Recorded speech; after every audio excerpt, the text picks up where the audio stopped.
Man, you people are complicated to get going. So, good morning. I don't know where everybody is right now. Let me back up for a second. Howard, where are you? Yeah, Hawaii. Hawaii. What island? Oahu. Oahu. I used to live in Hilo, Hawaii. Yeah, Hilo. How long have you been out in Oahu? I've been there 5 years, 4.5, 5 years right now. Wow. Yeah. The only reason I'm still not living there is it is expensive to live in Hawaii. And I mean, I've lived in some of the greatest cities in the world, from Bangkok to Sao Paulo, Brazil, where I am now. But my goodness, because on an island, everything is imported. Exactly. Everybody. Bangkok. Jeez. Lawrence, welcome back. Thank you. It's great to be back. Where are you right now? I am in Maryland, right outside of DC, U.S. So you're the only one living in cold weather right now, right? It's actually snowing right now. I grew up in Niagara Falls, New York, and I'm not. No. Not me. Not me. Well, listen. Lawrence was kind of one of the reasons that I wanted to do this, because this is something Howard and I talk about a lot. A lot of my friends, a lot of times I have these discussions about these giant concepts and esoteric designs and mental this or that. Everybody watching right now, make sure you click subscribe and thumbs up, and because we're going deep on this one. This is not about high-minded concepts. This was not about education. This was not about talking. I mean, we talk normally about what? World travel, money, Bitcoin, a lot of social issues. I guess this would count as a social issue. But I want to talk about respecting men's strength. And I don't mean that necessarily from the woman's point of view, although women in the chat are more than welcome to jump in. I don't think men respect strength anymore. And of the three of us, Howard and I, having lifted for a long time, and Lawrence, you just started what? Over the Christmas break. Which system did you just start? Oh, starting strength. Excuse me, I said starting strength, but I started the Strongless, specifically the Strongless 5x5. Nice. Because Strongless 5x5 is one of those like old-fashioned, it works. What is that program based on? It's basically based on 5 exercises. It's the squat, the bench press, the overhead press, the deadlift, and the bent over row. And each time you go to the gym or you work out, you do 3 of those 5. Squat being one that you do every single time you go to, you work out. So why squat is something every time why is something done every workout? Why is squats done every workout? Well, according to the principles of the 5x5, it's the exercise that you get the most benefit out of, because it works out so many different muscle groups, from your back to the backs of your legs. I don't know the names of the muscles because I'm relatively new to this lifting weights thing. So, and for people who don't know, they have a website, a free app. Strongly is so popular and so well known, they just give it away. The book has been around for I don't know how long, but it's a basic compound exercise thing. And this is what I want to put out there first, because I want you to tell me your experience with strength and what got you into lifting weights and all that other good stuff. For me, I was the kid who got picked on as a kid, wet the bed, just all the stereotypical stuff. And lifting weights didn't encourage me to be aggressive or violent, because I was a book nerd, still am. But as I got into my senior year of high school and went to college, I discovered weightlifting and fell in love with it. Just big, old-fashioned meathead weightlifting. And it changes who you are on the inside, so the world around you changes. People look at a man who is stronger differently. Is that a fair statement? Yeah, indeed. Yeah, yourself. Just to cut you off, it definitely does, and it plays a part in every aspect of your life. One thing is, it's a study done. It was a study done a while back that, pretty much the more attractive you are, or the bigger a guy is, going for a job interview, the more likely you will actually get the job. I think females are the same way. So, Well, here's the question though: is it a matter of being bigger and stronger, or is it a matter of not being fat? Because that's another big thing we talk about. definitely. I think both actually. What got you into weightlifting? So growing up, I played sports. I'm from the South. I'm from Louisiana. So growing up, that's life.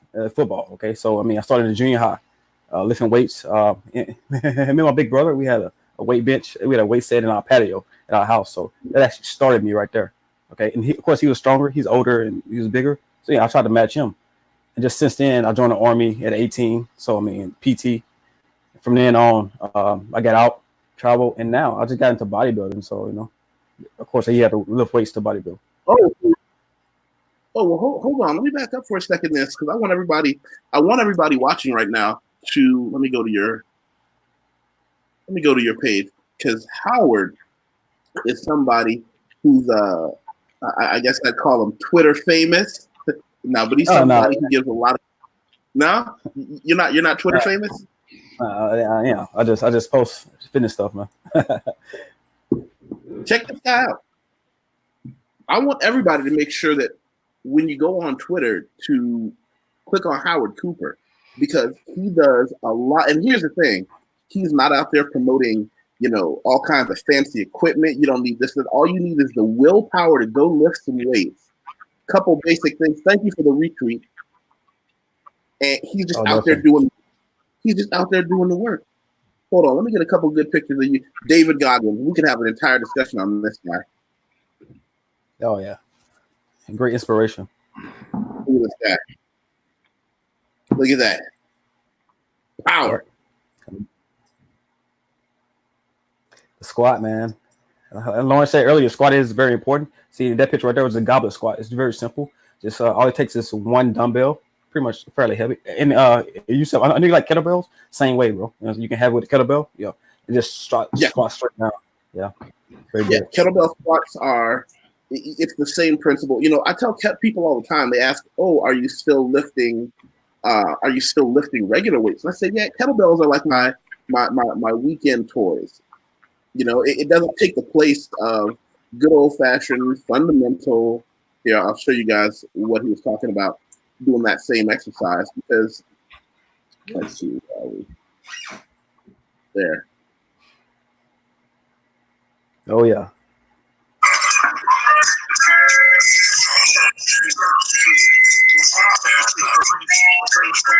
Yeah, that's it.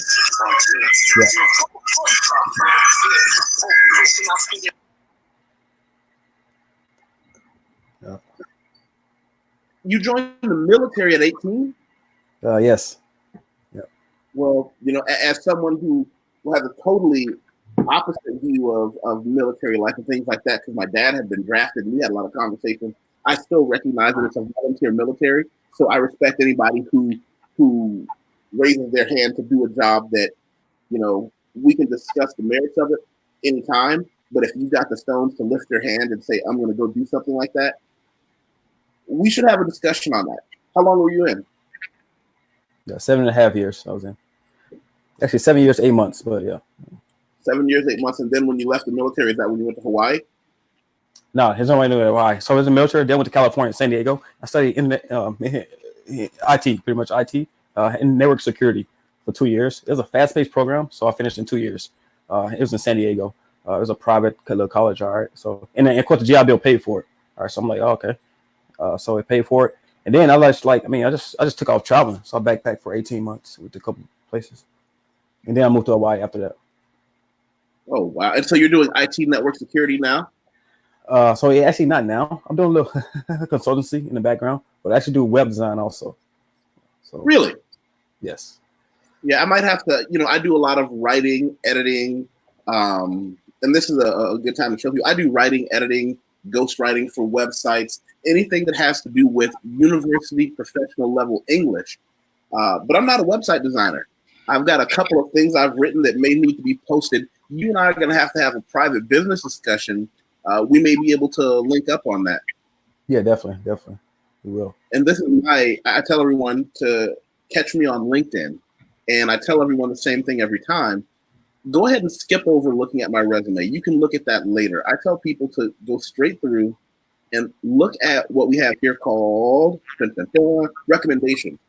This is where other business professionals talk about my level of professionalism, my business acuity, what I've been able to do for them all over the world. And this is where I make my money, through references, for people willing to say YusefWateef is legitimately what he claims to be. Howard, thank you. And hold on one second. Hold on. Actually, I don't want to. Lawrence, did you misspell your own name? I sure did. I was trying to figure out how I can go in and change it. Apparently, I pressed the A twice. Tell them who you are and what. We just had a couple great face-to-face conversations about physical fitness. Yes, we did. And, you know, I was thinking about some of the things that I didn't share with you. I guess I shared a lot with you, but I was thinking about, like, Howard said that he started exercising and lifting weights when he was in high school. That's completely different than my story. My story is I was a competitive diver when I was in high school, so weightlifting wasn't a big part of that. And I hadn't lifted weights seriously my entire life until I guess in 2019, I got kind of serious about it in the beginning of the year. And it's not funny, but I was going through a bad breakup, and I heard somewhere that, you know, you lift weights and it makes you feel better about yourself. So I can say firsthand experience that was kind of my way out of that, you know, that dark hole that could have taken me down a different, more, a darker path. Lifting weights kind of got me out of it. Wow. Lifting weights really does make you feel better, even though people argue the why. Some people say it's chemical, and when you release dopamine and you do this and you do that, that may be true. Some people say it is everything having to do with, how would I put it, emotionally. I think it's how people in the world around you start to treat you. I think that when you realize that by, how would I put it, that by being stronger, and more importantly in America, and this is something I know a lot of people are going to come for my head, by being not fat, you've already shown the world that you're not like everyone else. When you show them that you have discipline, whether or not you're a good person or a bad person, they look at you and say, this guy's disciplined, so I should have to take him a little more seriously than I do other people. Is that a fair statement? I think that's a fair statement. I think it's a little bigger than that. I mean, it's kind of a twofold thing. I mean, people look at me a little bit differently, and I can tell that, but I also feel better about myself. You know what I mean? Like, I don't know if it's a dopamine presence or whatever, but I just feel better after you know,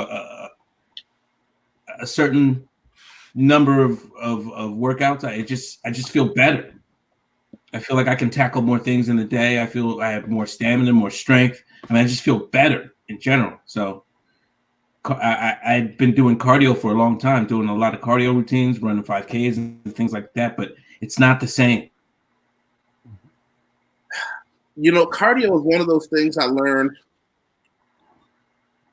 How do we do this? Cardio doesn't make you lose fat. Cardio helps your heart to be strong. Cardio is where I build my mental discipline, because I want to be honest, lifting weights for me is just fun. But the cardio is where I have to, that's where I earn it, because I don't like cardio. I don't like getting on the treadmill, and I try to do 4 kilometers in an hour. That's faster than a walk. It's actually technically the fastest you can walk. I mean, the slowest you can run before it drops down to being categorized as a walk. I try to tell myself at least a half an hour every day. Normally it ends up being like on my off day, I go in for an hour, but My goodness, cardio is just so much not fun for me. You're just sweating, and what I do is I watch. That's my anime time. I put a lot of anime on my phone, and I just turn on and watch something like Shield Hero or something like that. Mm-hmm. Definitely. Well, I mean, I don't know if you ever listen to, I guess the starting strength guy, Mark Ripito. He talks about the difference between training and exercise. And exercise, you move really fast, you sweat, and then you're tired. But training, like we were talking about with weights, it's kind of you do you gradually you increase the loads over a period of time, and you're training your body to be stronger. Exactly. So yeah, yourself. Did you just say it? It's actually a perfect fat burning method. That's the method I use. Okay, to fat burn. It's that. Wait. What's the fat burning method? Yeah. So yeah, I'm going to explain to you what you just said about your run is right on top of a walk, was slower than a run. So on a treadmill, about 3.0, which is the speed. Okay, and 3.5. And that's a happy medium. That's really good for fat burning. Okay. No, I'm not running because like if a person runs too much, it starts to cut into their muscle building, muscle gain. Okay, so that the main point. This is what I trained for my last show. It's the fat building. The fat cutting is the happy medium. 3.5. Okay, 3 to 3.5 on a treadmill. That's that. It's that brisk, that fast walk. That's optimal. You get optimal fat burn from that, okay? And yeah, 30 minutes to an hour. If you really want to cut it down, it's me. I mean, it's right now. I mean, I just started bobbing right there in that picture. I was doing 2 hours a day. Wait. Hold on. Let's do this. Something important to say, Howard. Yeah. Before you go off giving your opinion, what makes your opinion different from my opinion and different from Lawrence's opinion? What does that say that I just highlighted? Oh, yeah, certified personal trainer here. That's important because a lot of people go off and they give this bro science without saying, this is my opinion. When you're giving your opinion, you've actually done the work to get something that says, this guy's not just some idiot sitting on the side of a weightlifting bench, that he actually knows more than average person. Not everything necessarily, but you know what you're talking about. So continue as I tell people to make sure they go to your Instagram as well. Oh, definitely. So yeah, so that medium will be on say you're on treadmill, okay? It will be from 2.5 to 3.5. Okay, so in the middle of that is 3. Okay, the speed 3. The incline you can fluctuate also. Okay, cardio I recommend starting off 30 minutes a day. Say on a treadmill, 30 minutes. Second week, third week, go up to an hour. That's that good fat burning method that you need. That along with, of course, a good diet, a clean diet. And strength training, of course, is very important. You'll be very muscular. You'll cut fat very fast. Also, jump up. Let me back up. When you say a clean diet, no, for me, I'm fortunate. I have never been a sugar person. I've never been a person. I've never drank alcohol.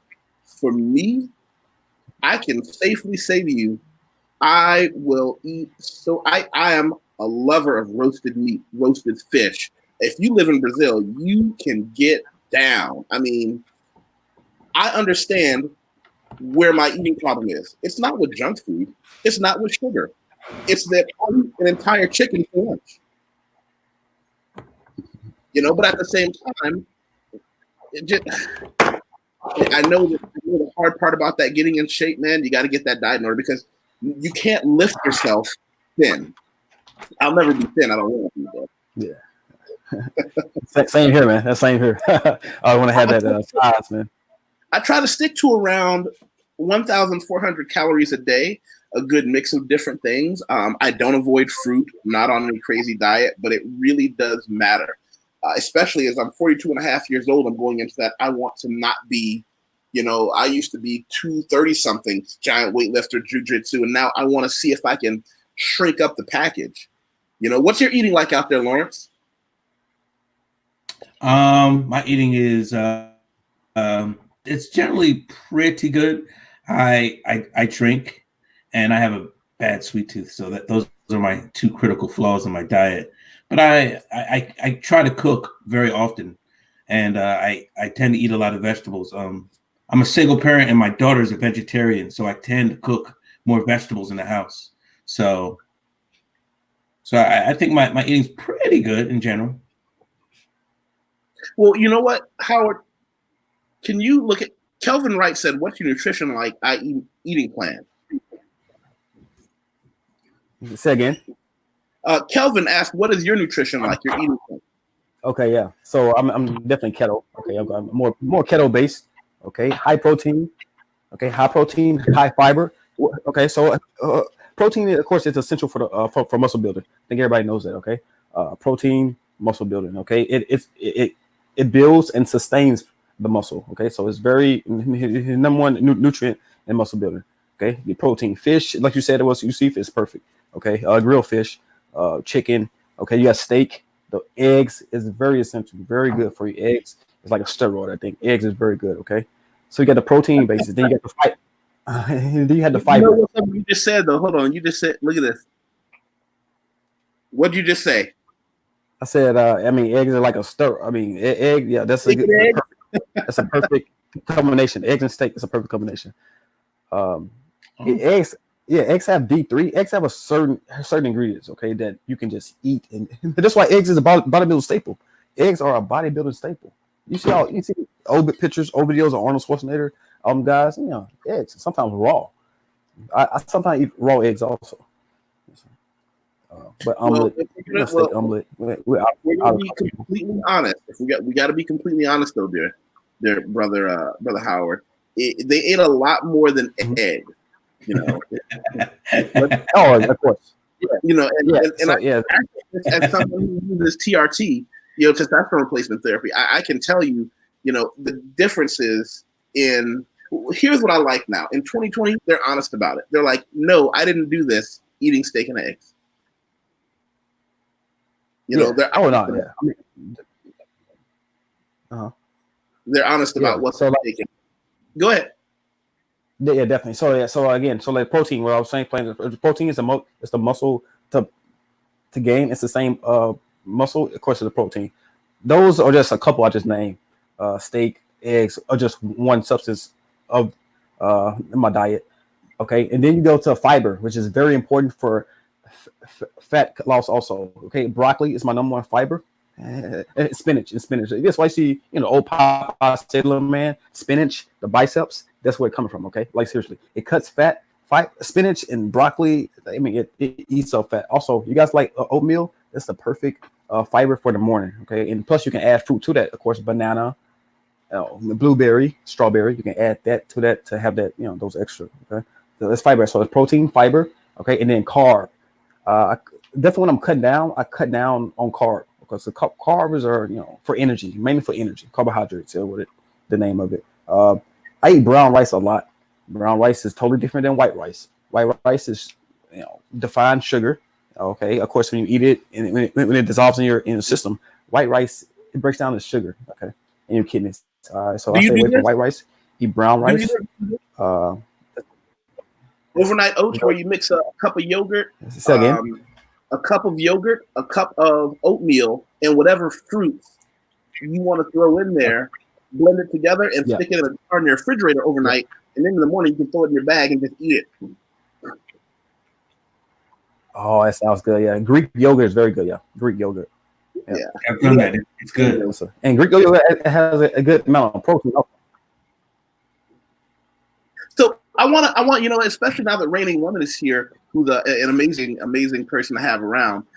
I want, and for the record, anybody who wants something more calming, something a little less meathead, I always tell everybody to make sure they go check out Reigning Woman's channel because she's someone that you can go get a cool, relaxing, reasonable talk from. Whereas, you know, I tend to have a bunch of meatheads around. But get this. Howard, Lawrence, I want you to read something, all right, that I tweeted out, and it's also on my Instagram, all right? And I want your opinion on, I want everybody's opinion on this, especially someone like Reigning Woman. So here we go. Let's see. No, wrong one. Let's see.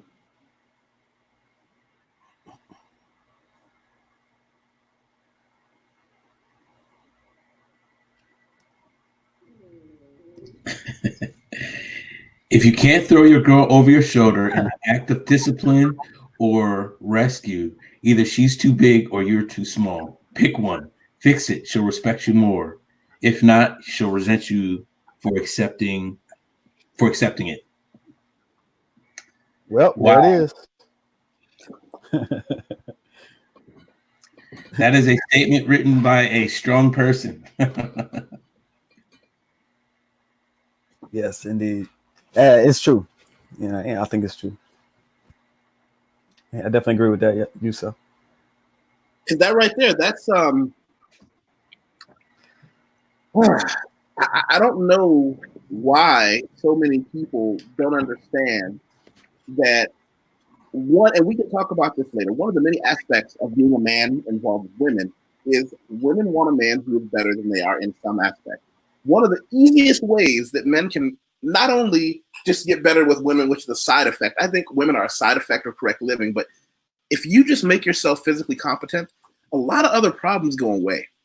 Like, I realize that I am not a nice nor reasonable man, but lifting weights means I get more chances. Because I say some pretty stupid shit to women, have done throughout the years. But you can get away with it a little easier if you just won't be fat on top of it.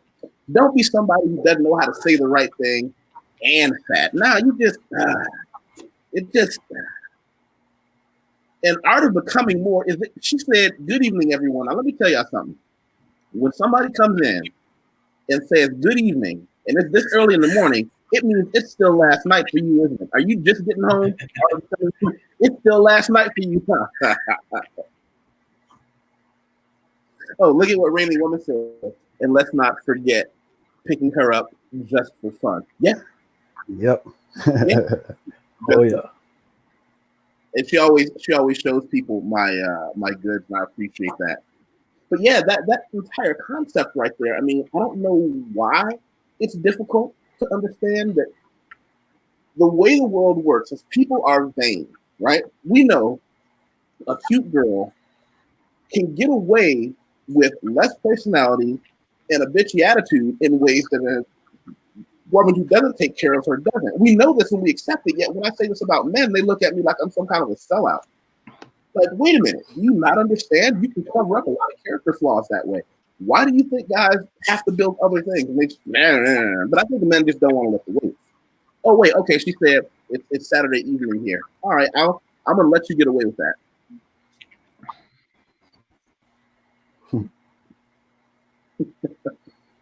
And the other thing, and this is where the impetus of what I wanted to really dig into was something that people hear Coach Ripto, Mark Ripto, author of Starting Strength. One of the things that he said, and I paraphrase heavily because I don't claim to know his words. Howard, read that one for us. Okay. A man who is physically stronger than the most men is more valuable to his group than a man who can run faster than other men. Paraphrasing Mac. And that's where. Yep. That's where he said something, and I had to really sit back on that. When he said a man who is a little stronger than most is more valuable to any group or family or society than a man who's a little faster than most, that got me. That got me. And I said, because talking to a group of friends, one of the questions we asked is, how often, and I say this specifically, I say this to the women watching as well, how often have you had a man that you needed for something physical? I don't even mean anything spiritual, emotional. How many times have you needed a man to be fast for you or to be strong for you? I say to men, over the last week or month even, or year if you want to give yourself a lot of time, how often has being a little faster than the other guys helped you? And how often have you needed to be stronger than the other guys to help you? That's where it comes down. That's the whole Because Mark Ripto actually said, if you have a man that can run a mile fast but can't lift his own body weight, well, he's no good to anybody that doesn't need something very specific. But a man who can lift his own body weight can still run a mile, even if it's not fast. He's not going to lose his ability to travel that mile. He'll just be stronger while he does it.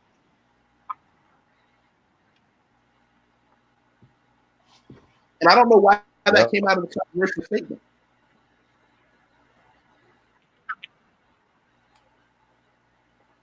That's interesting. I never thought of that, but that's so true.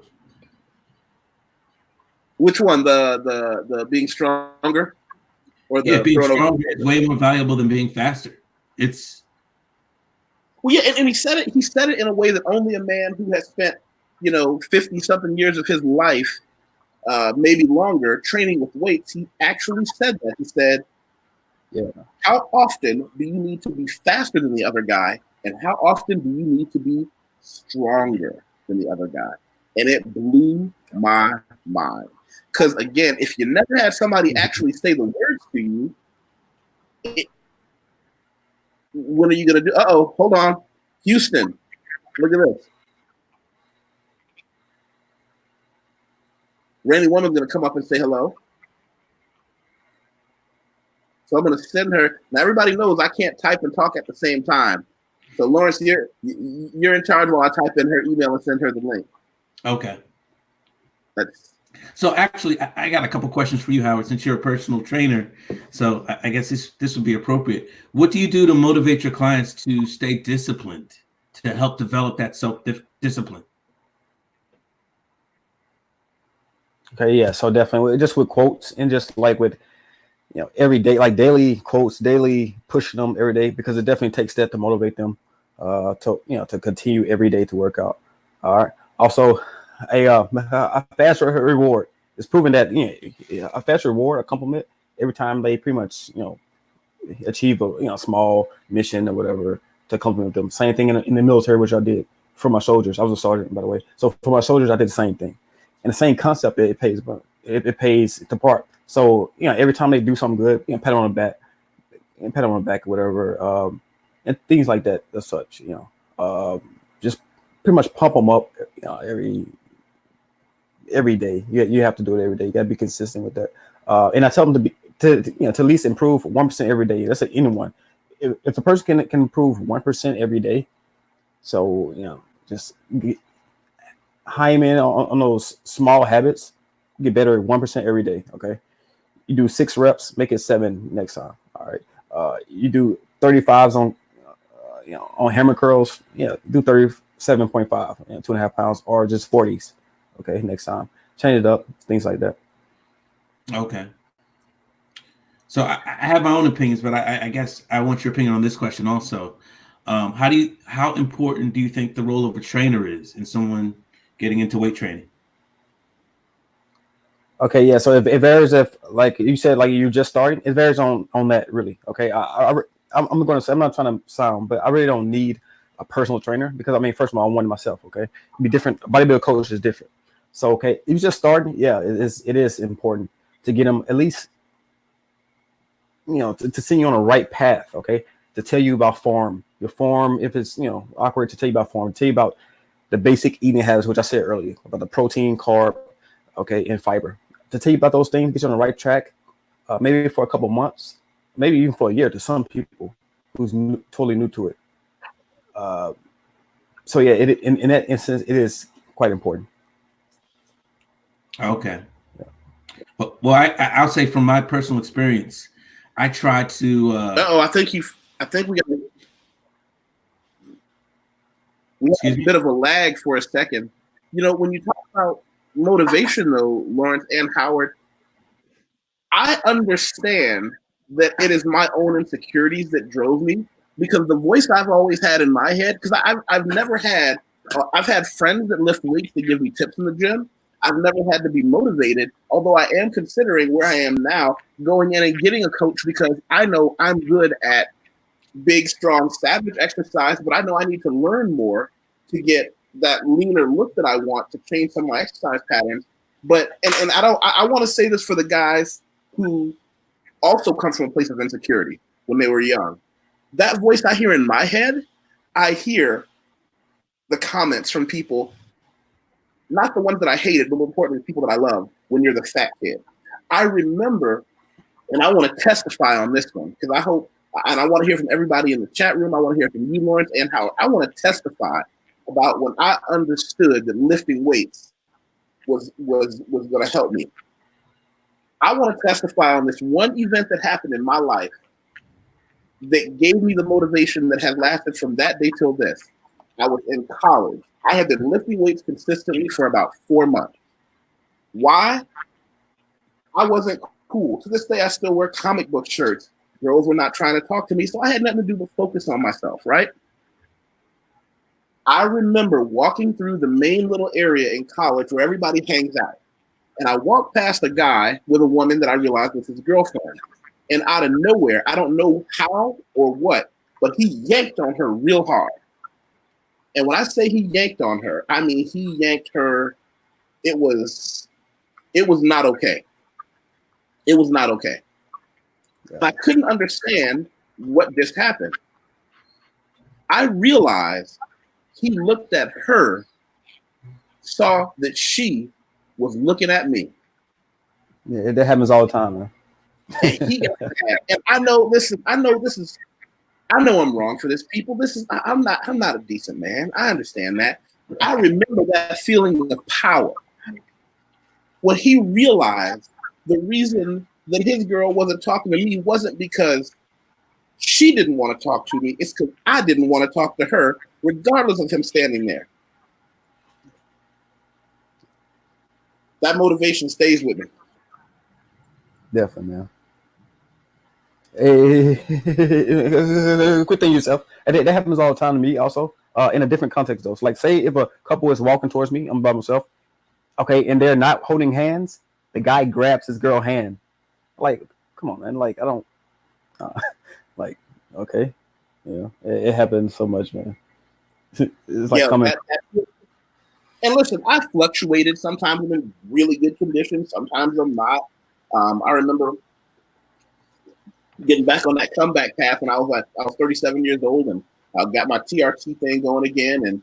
But I just remember that was a motivation for me. Like I remember that feeling, and I know it's not necessarily healthy as an older man, but when you're a younger guy and you don't have a whole lot of other successes in your life, you know, I've been successful professionally and educationally, so I have other things that my ego is built on.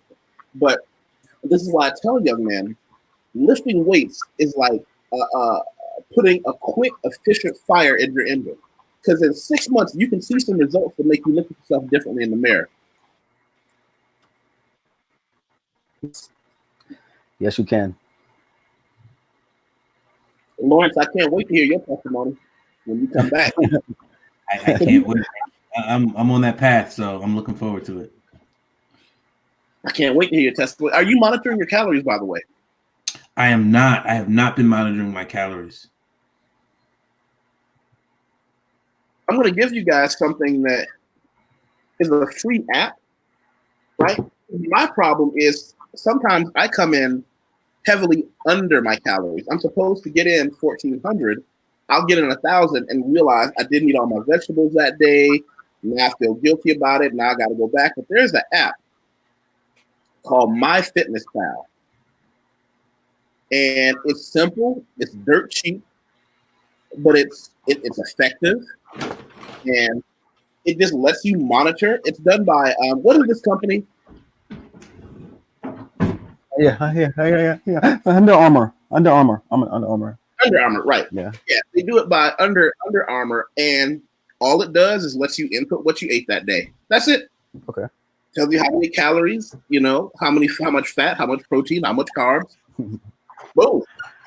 There you go. Nice. Uh-oh. Hold on, Howard. Hold on. Read that, Howard. Yes. Hello, how you doing? It's your wife. Yes, I do. Yes. Do you find training women easier, more difficult, or the same? Actually, more easier in a sense of it, because the women actually they kind of like pay attention more. Okay, they're more receptive. Yes, because like this is this thing. Maybe mostly because guys, it's kind of still some of my clients still kind of like a competition a little bit. You know, they're like that's why. I think that's why. But yeah, I think it's real good. And yeah, when women pretty much catch on real good. Yeah, catch on real good and real. Yeah. So really, because I'm actually considering. I have a friend of mine who is amateur weightlifter just for fun, and he wants to split the cost of a personal trainer who's a bodybuilder out here in São Paulo, Brazil. But get this, for the very first time in my life, this has never come across before, it's a woman. And I'm trying to get in my own head about it. Like, how do I feel about that? Do I feel like she could train me the same way? I mean, definitely. Look, of course, like I'm a bodybuilder and doing even the competitions, man, like female bodybuilders and figure, bikini, they're ripped. They're saying, and even some of my clients, they have, female trainers, a few of them. Okay. I feel if a female is, up to it, if she knows her stuff, she can definitely, boost you, and you can gain whatever you want from that. You get anything you want from that. Your gains would be, A1 also. So yeah, really, I don't really feel it's gender plays a big thing in that. Well, I know that a lot of women I know have a real problem going to the gym, and this is one of those things that it took a certain level of maturity in life for me to understand how much more difficult it is being a woman, because when we go to the gym, no one questions what we're there for. Yeah, true. Generally speaking, when a man goes in the gym, puts his hoodie up, generally people are going to leave you alone. Where, as with women, constantly, and I'm thinking, I'm all for talking to women whenever and wherever, but some places have to be sacred. Just don't be that guy. Don't be that guy. Yeah. Because this is, for those who don't know, when I go to the gym, I'm not wearing any of my clever fashion tank tops. I'm wearing, I have a red hoodie that I've been programming with forever. Whoa, this is me. So check it out. That's just me. That's earphones in. Yeah. Watching some anime, and if I need to distract myself, maybe I'll send a message.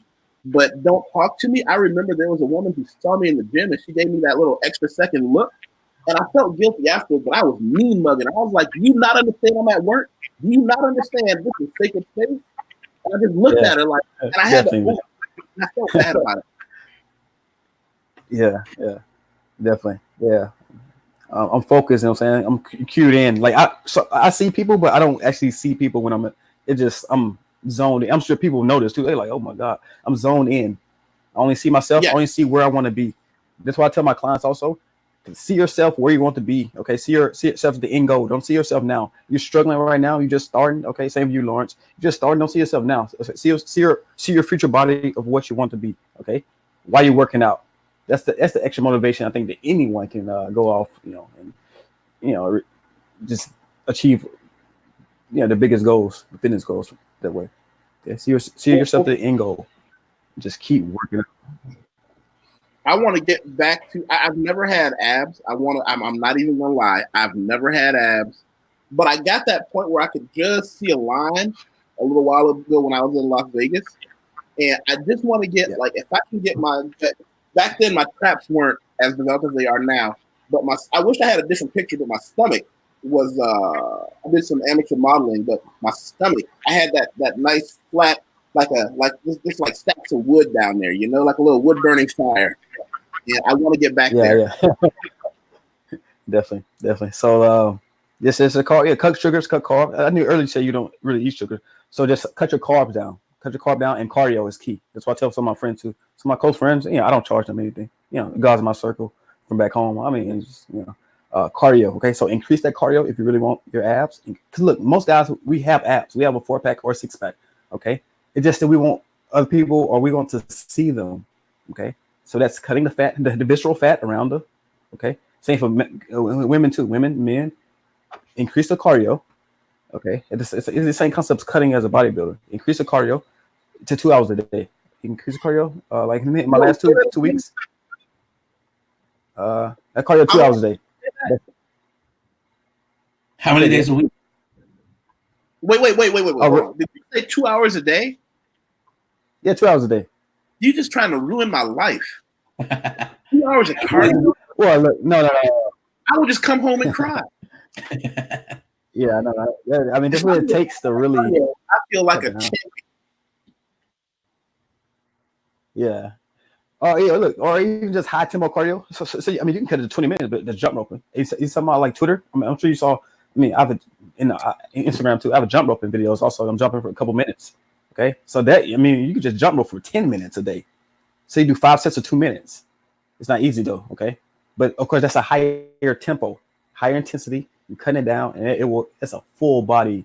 You know, that's why you see those boxers. You know, them boxers. They just be on it. That's why their endurance, cardio, they're just cutting down. Well, one thing I do know, and I've never been a boxer. I do Brazilian Jiu-Jitsu, which is a very different style of body training. I can tell you, I have friends whose doctors told them, listen, you don't ever have to fight, but if you want to get in shape the fastest, it's not going to be judo or Brazilian Jiu-Jitsu. They'll flat out tell them, listen, go join a boxing gym. Just an amateur boxing gym every day after work for 2 hours, and your life will change. And this is you jumping. Yes. Yeah. Cardio, man. You think that cardio? Look, it's a full body you jumping. It's a good calf workout also. I mean, my calves be on fire when I'm done. You know, full body, like it's a high intensity cardio. You feel it after too. You feel pumped. So besides jump rope, what kind of cardio? You can actually swim also. You what team? You're a big fan of kettlebell. So look, the kettlebell swing, I think it's a top 3. Even more than treadmill. The kettlebell swing. Okay, that's a good cardio. Kettlebell swing. Okay, I'm sure you know. You just throw it in between and come up. Okay, throw it in between your legs. Come up. So kettlebell swing. Of course, swimming is pretty much all around cardio. Swimming. Okay, so you got walking, running, jump roping, swimming. Swim. Yeah. So this me right there.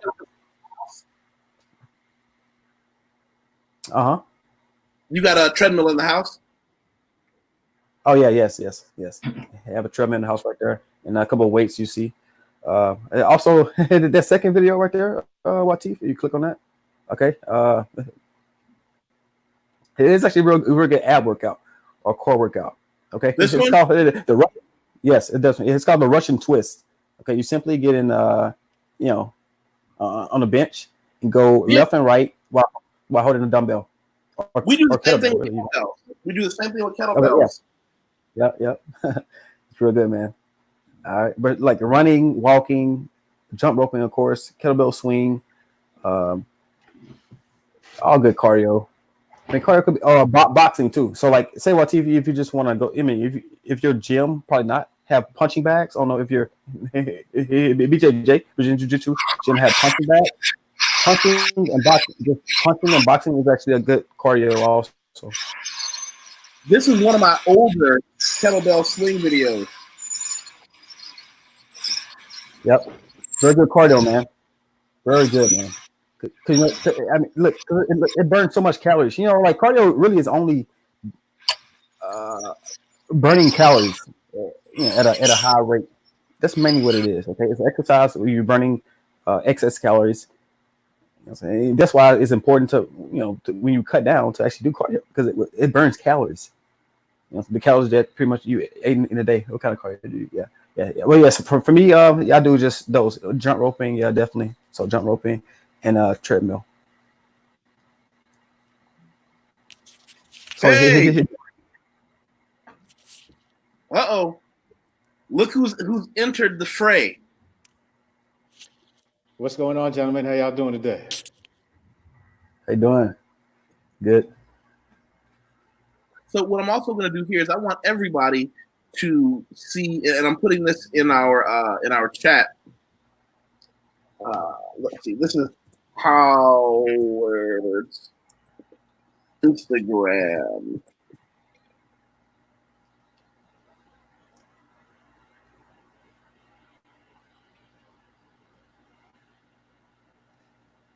There we go. Boom.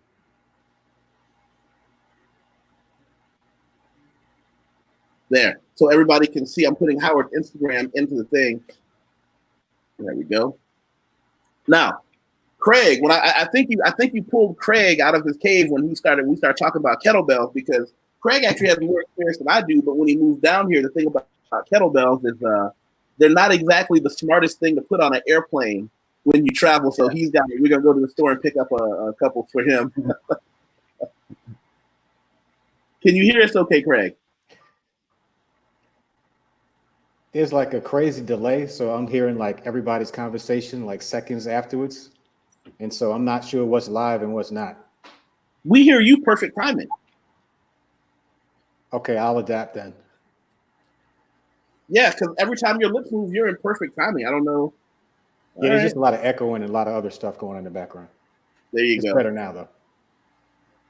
So brother Craig is down here in Sao Paulo, Brazil, and I've been low key peer pressuring him so that we can get our Saturday kettlebell group going, because everybody needs somebody who's more experienced than they are, and he's more experienced than I am. So selfishly, I'm like, listen, when are we going to get to the park together? Because the coaching I've had on kettlebell, I've done online, but I want him to watch my form and help me with some other things, because I'm fundamental with my swings, my Turkish get-ups. I don't do a lot of ballistic kettlebell. I don't throw them. I'm not saying that's bad, but I just do a lot of basics over and over again. And I think he can show me a few new things. Okay, yeah, I think I got my audio situated right now. I like this topic because, there's a lot of different backgrounds for everybody's, specific purposes, why they got into physical activity. My journey was specific to me because, unlike some of you guys, I'm an ectomorph. There's 3 different body types. There's ectomorph, endomorph, and then mesomorph. And being an ectomorph, I'm never going to be the big bruising guy. So I needed to find something that was functional and fun for me to try to get to the fitness level of my choosing. And I was listening to a little bit of the conversation, and Brother Lawrence, I think you and I are kind of in the same boat, where I always did something that was physical, but I never found that niche that was perfect for me until I found kettlebells. And for me, I found something that works and that I actually enjoy. And even though my body's nowhere near where I want it to be, it gets me out of the house, from in front of the TV to actually do something active. And, that's something that was very important for me, particularly, since I'm touching 50. I decided that trying to lift the same way that that we might did in high school or when we were younger just doesn't kind of translate when you get a little bit older. And so for me, kettlebells are awesome. There we go. Good morning. Morning. Just for you, YusefWateef, because literally, I have not even tagged my hair yet. So I literally went ahead and managed my hair into a ponytail and put on my wrap before I came on, because only you will get me on camera this early in the morning, okay? So you know what we'll have to do? I might have to send you a present. I'll send you some Brazilian hair wrap. Oh, that'd be so. Yeah. Okay. Oh. Craig, can you go over those body types? Hi guys. I don't know. Hey, anyone. Hello, how you doing? Yeah, so speaking about morphology, so you asked, so there are basically 3 body types, and I'm sure Brother Howard could attest to it. So, you have your ectomorph, your mesomorph, which is the muscular type, and then your endomorph, which is the more, I wouldn't say that they're fat, but they're just more round as humanly possible. I fit into the ectomorph category. So depending upon what your physical, what you want to do physically, you have to know what your body type is. And so I've always defined myself as an ectomorph. So the way I work out is going to be a different way than perhaps somebody like Brother Howard or Yusef, because they're more mesomorphic in their appearance. And so those workouts can be catered to your body type. Yeah, and see, I'm more of an endomorph. I realized, again, my friend who did some amateur powerlifting and bodybuilding, one of the things he said was, why are you lifting weights to look like someone whose body you don't have? And I didn't understand at all. I did not understand even a little bit. And then when he explained to me, he says, well, roughly speaking, you know, there are 3 types of body types. And when he explained to me, don't try to look like, you know, some basketball player, blah, blah, blah. I'm only 5 feet 6 inches tall. But when I started to realize, oh, this is the power of the bench press and the squat, when I started to see that swelling coming up, and I mean, I always tell people my body is a combination between a fire hydrant and a rhinoceros. You know, but when you really get to feel that difference, it changes. When you understand to work with what you got. Oh, wow. Look at this. Craig, you have a fan. Oh, that's so kind. I'm still learning, though. Rainy Woman, you know, I want your opinion on what I said earlier. Remember that quote I posted? I don't know how. Did you see the quote that I posted about why men need to lift weights? About women? No, I don't think so. I'm gonna go put that back up. Rainy Woman, I want as you know, the woman on board for today. What were your thoughts on it? Oh, absolutely, absolutely. Because I agree with that 100% for several reasons. Can you all hear me? Yes.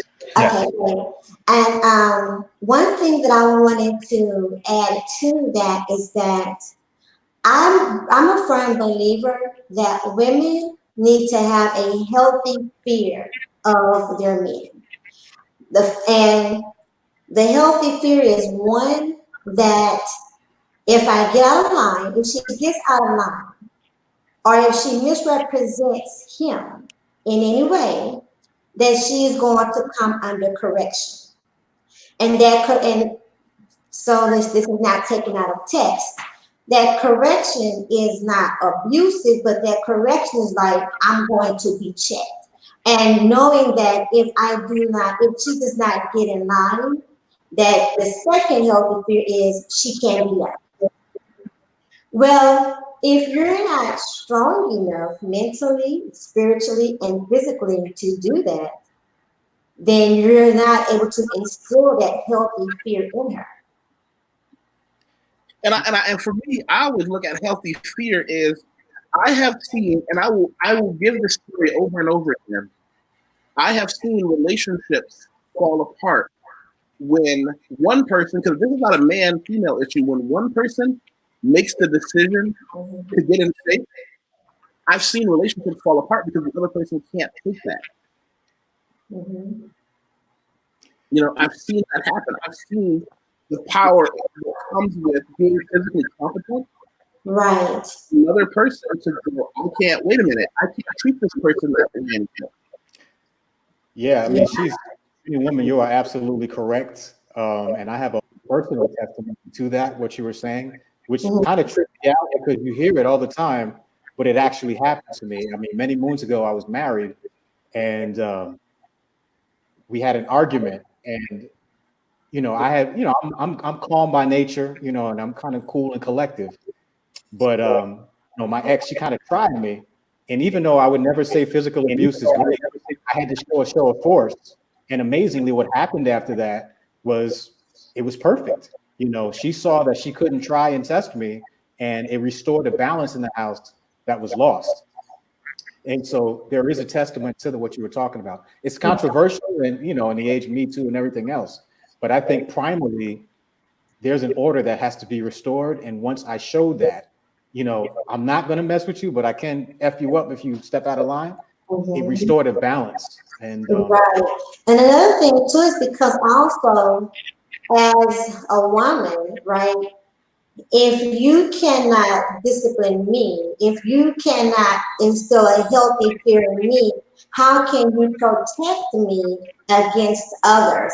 If a situation should happen outside the home or inside the home, or if I'm away, like say if I'm at work and something happens on the job and, you know, with a male co-worker or something, rather than me getting into a combative situation with a male co-worker, having your presence, you know, as my support lets me know that, okay, I am protected. And let me be clear about this too. Let me go ahead and interject that. Ladies, this is not putting your men in unnecessary, risky, or dangerous positions. Speak on it. Can I give some context? I need to give some context because I know that right now there's a young man who is watching this somewhere in the world. Mm-hmm. And the context I want to give that we want to talk about is when we talk about discipline, discipline starts with you first. Mm-hmm. The discipline, I'm going to be the man that I want to be so that other people can treat you that way. Right. Hey, Yusef, it's a bad reverb. I don't know if it's me, but I hear it reverb real bad. Hold on a second. I'm gonna Oh, mute. I have to run to my back really quick, so I'll be right back. I'm gonna mute up. Is that reverb gone? yes, it's gone. Yeah, Reigning Woman has a big, complicated setup in her office, and I think that it causes reverb. She's got all kinds of fancy stuff. Everybody who knows me know I just open the computer and run. I'm not trying to get complex. What I was going to say is right now there's a young man who hears us talk about discipline. Discipline starts with you, not with the outside world. It starts with you being the guy that everyone looks at and says, I should probably take him and anyone he chooses to protect seriously because he's not kidding. It doesn't mean being the strongest man in the world. It doesn't mean being a bodybuilder or weightlifter. It just means in an age where everyone else is content with letting themselves go, you keep yourself together. And that's difference. That's that meaningful difference that changes everything when we talk about discipline. Discipline could simply be when you're a guy that, and if you're in a relationship with a woman, I don't care if that woman is your wife, girlfriend, fuck buddy, whatever it is, for you to just be able to go to her office one day and say, hey, let's go hang out for lunch, and have the other men in that office look at you and go, oh, that's the dude she's having lunch with. Maybe I should reconsider doing something inappropriate for her. Maybe I should reconsider. One of the things that an older guy told me all the time, he says he randomly pops up in his woman's life, not to show her anything, but to show the people around her that there is a capable, confident man who cares for her. And that's something a lot of guys get lost on. So for the young men, particularly who are watching this, and interestingly enough, like only 47% of my viewers, according to YouTube, are men. Like 53% are women, which I didn't even know that over my last couple of videos. But for the men who are watching this, it starts with you. And something Lawrence and I talked about, and I don't know whether or not you guys agree, when you start that fitness journey, when you start that path of iron, don't tell anyone. Become someone that they have to look at and say, Lawrence, are you something different about you? Are you eating better? Are you using a different moisturizer? They have to look at and say, Lawrence, are you? Is the reverb gone still, or is it back? But and if that's something that makes sense, I say that in a way that makes sense. As Craig, as elder statesman in the room, did that comment? I hope it came across the right way. No, it's completely natural, and it came across perfectly. As men, it's our job to kind of let people know, hey, we can do something if we can, and women love it when you actually do that. Not only is it good for you, it's also good for your partner. For your partner to be able to say, yeah, that's my man. That's one of those things that says, yeah, that's my man. He comes over and he does X, Y, and Z. That's very favorable to people of the opposite sex. So yeah, it's perfect. I had a couple conversations that I want to, let me see, where are they? I have to post them up later. I had a couple of conversations with some other guys. We really talk about, I always say the esoteric and the spiritual side of weightlifting and things, but we often forget on a basic primal level. And this is where I want to go back in with Craig. You said something, Craig, I don't understand. Can you explain the vermo? Yeah, for short, we just call it the VNO. It's called the vemeronasal organ. Okay. And it goes back to primal. It goes back to, back when we were mammalian reptiles. It's that part of your brain that is receptive to sense and stuff like that. So pure masculine energy is going to affect a woman's VNO gland because it still exists. We don't know much about it. And then that's why, you know, when Brother Howard is walking by, or when you walk by and a woman gives you that extra, you know, 2-second glance, it's because her VNO gland is being affected. And that's, you know, that says it's a part of a sexual attraction, or, hey, that's a dominant guy that's walking by. I need to pay attention to that person. And so it's totally unconscious. It's totally, it just happens in our brain. And it's a part of the psyche that we haven't really tapped into. But yeah, I would encourage everybody to look up yes, they call it VNO for short. Well, you just gave me some homework. Yeah, same for me. Am I late to the party? Does everybody else know what this is? Nah, yeah, I didn't know too. So I mean, it definitely, you know, we live and we learn. We learn something new every day. Absolutely. Exactly. I want to go back to Howard, who has an actual certification in personal training. Let me back up. Does that personal training certificate, how does that affect nutrition? Is that part of it? Affect nutrition? Do you do nutrition training as well?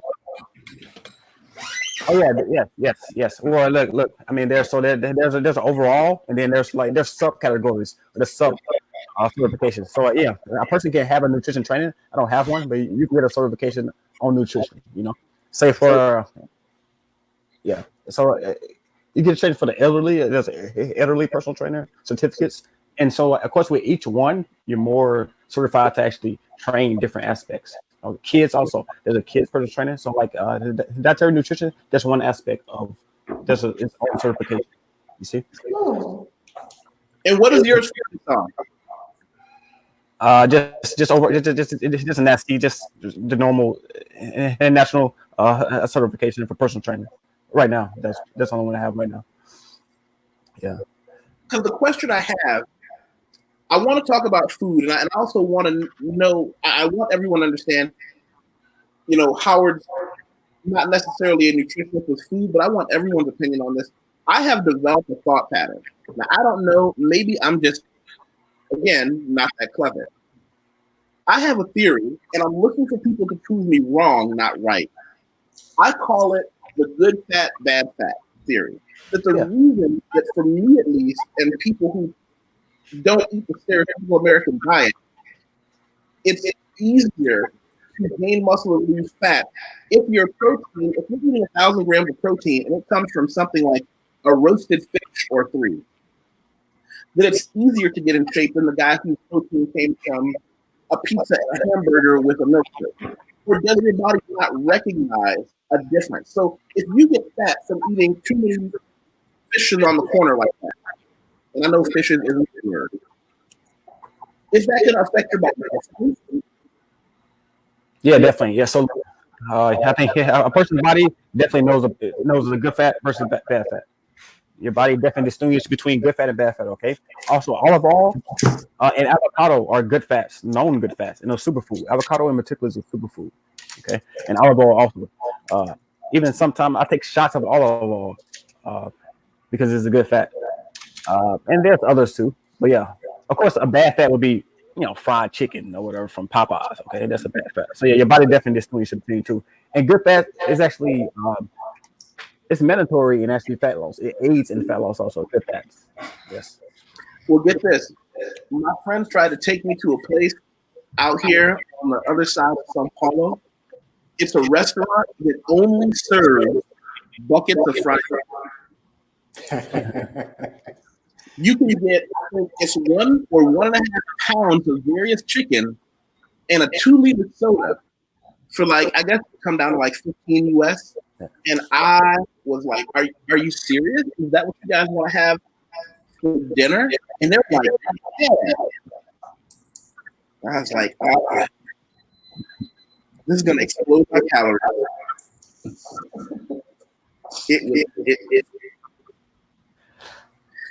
It just, you know what? I think the reverb is going back up. Rainy, can you move until you talk? I think, yeah. I think because she has such a big room and do you have like an official office? Because you have that old school radio DJ look. You know, you got the mic here, the camera set up there. Oh, come on.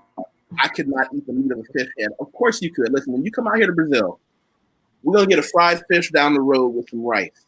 And you're going to take your pinky finger. I'm going to show you how to take your pinky finger and get in behind the fish head to get that last bit of the fish head meat out. You're going to love me for it. Ooh.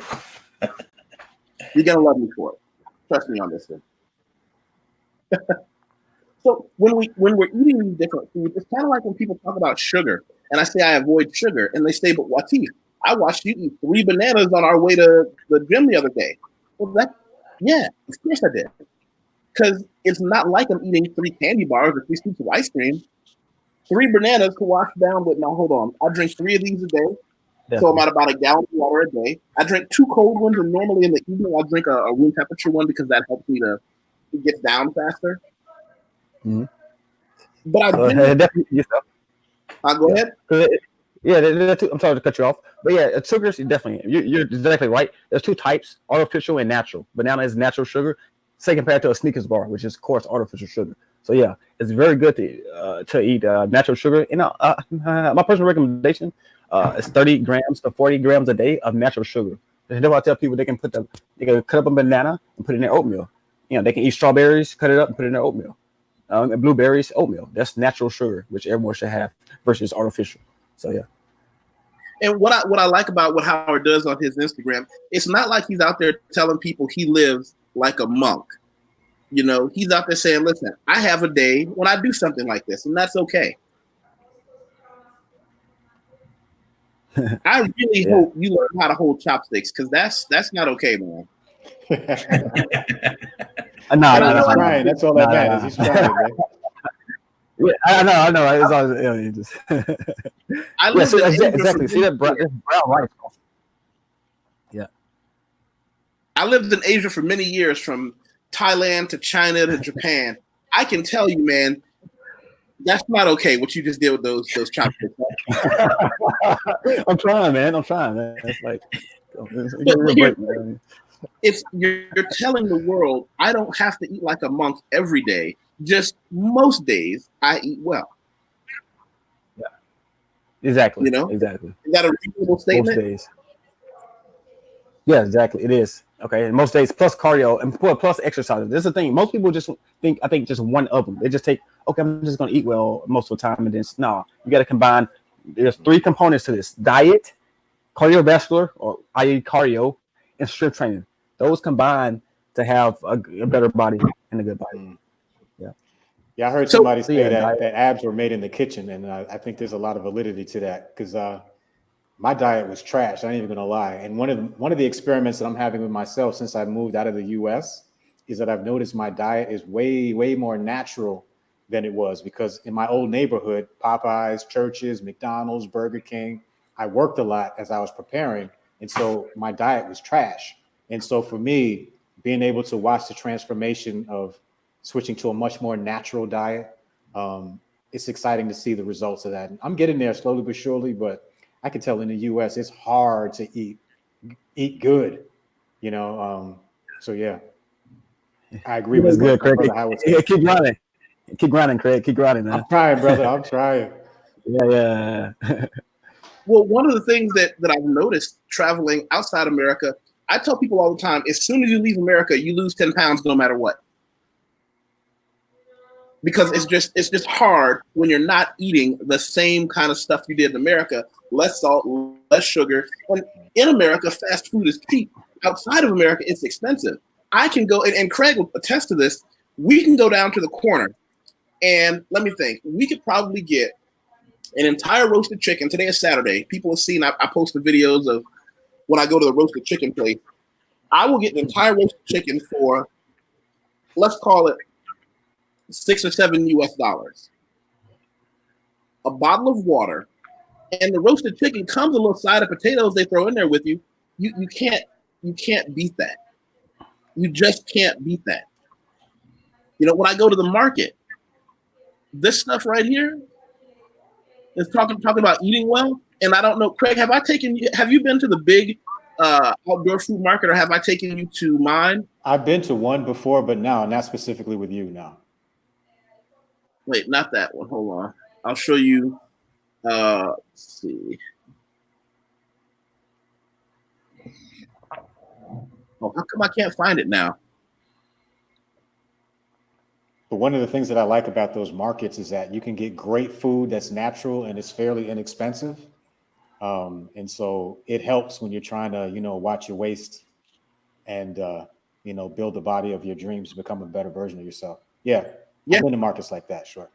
Oh yeah, it's fresh, man.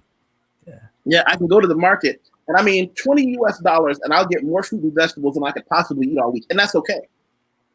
I'm proud to tell you that at the end of the week, sometimes I'll have a couple bananas and half a broccoli left over. Deal. Yep. How much should I pay for it? And out here, I really fell in love with fresh ginger in most of my teas that I drink. A spike of fresh ginger, it'll get you. Yeah, real good for you too. Yes, very good for you. Yep. And I don't know if you guys have it at your markets, but if you look at that lady on the left, I call her the Spice Girl. She has every spice you can imagine. You can get a bag of it mixed with whatever you want. Say you want more chili in your lime for your fish. You want, ginger in that. Cool. She's got a grinder. Just boom, boom, boom. Grind them up. Go home and cook. And it's amazing. Yeah, I need to go there, Watt. Uh-oh. Hold on. We got conspiracy. I think it's designed to have us get fat and be unhealthy in the U.S. to keep us sick and on meds. She is absolutely correct. Rainy woman, you're going to have to unmute your microphone on that one. Do you have any kind of evidence to support that? There's no profit in the cure. Well, exactly. I don't have any quote unquote solid evidence to support that. However, I think if you just take a look around, if you're just observant of how things happen systematically and how we're conditioned just in our lifestyles, even with the way that we work, like, was it Craig that mentioned working a lot, being on the go? It's just so much easier when you're working long hours. Which, by the way, I believe in America, I believe that we are more and more conditioned to work longer hours than what we actually should. And conditionally, most people have quite a bit of a drive in order to even get to work. So their whole routine of getting up, getting ready for work, getting to work, then coming home from work, all of this time having to crunch so much in a 24-hour frame of time. The easiest things to do are the most convenient things to do. Go through a drive-through, go to lunch, even though they are costly, because it costs to go out to eat or to even grab food on the go, three times a week. It's not even 5 days, 3 times a week, right? But that 3 times a week, you're eating a lot of processed food, right? But it's the convenience of it. And even if you have 2 people working in the home, if both people in the home are working long hours, it puts a lot of strain on the relationship in the household. Say for the woman to be in her feminine duties of making sure that we have all the meals prepped, and I gotta take care of myself, get myself prepped, make sure that he gets prepped for work, the gym, whatever. And then it's also easier to make excuses to not go to the gym consistently because you're so bogged down with the processed food and the processed sugars in your body that weighs on your brain as well as your body, as well as your energy and your state of mind, along with the natural stresses of the work environment. It's so much. And it's just a perpetual system. And all of the medications, even though they're FDA approved, does not mean that they are healthy for you. But because we're also conditioned to, especially the baby boomers and the generations above that, we're so conditioned to trust the word of men and their quote unquote training or education versus educating ourselves on the things that are good for our bodies, our blood types, and our diets. And so a lot of these medications have different side effects. And one of the main side effects in most of them is weight gain, mental issues, And a lot of times people don't take the time to even read the side effects on the medication. And it's just one perpetual system after another, and one bad illness after another, just contributing to the next thing and the next thing, and they just begin to build up until, and one thing also is that more and more, because of the cost of going to a doctor, more Americans are very much delayed in going to the doctor on a regular basis for their checkups, and then at the first time going wrong. Well, our bodies can take a whole lot before it tells us, hey, something's wrong, something's wrong. By the time you get those big signals, it's usually a sign that something has been going wrong for months and sometimes even years. Yeah, I agree. Wow. That's oh, good morning, BK.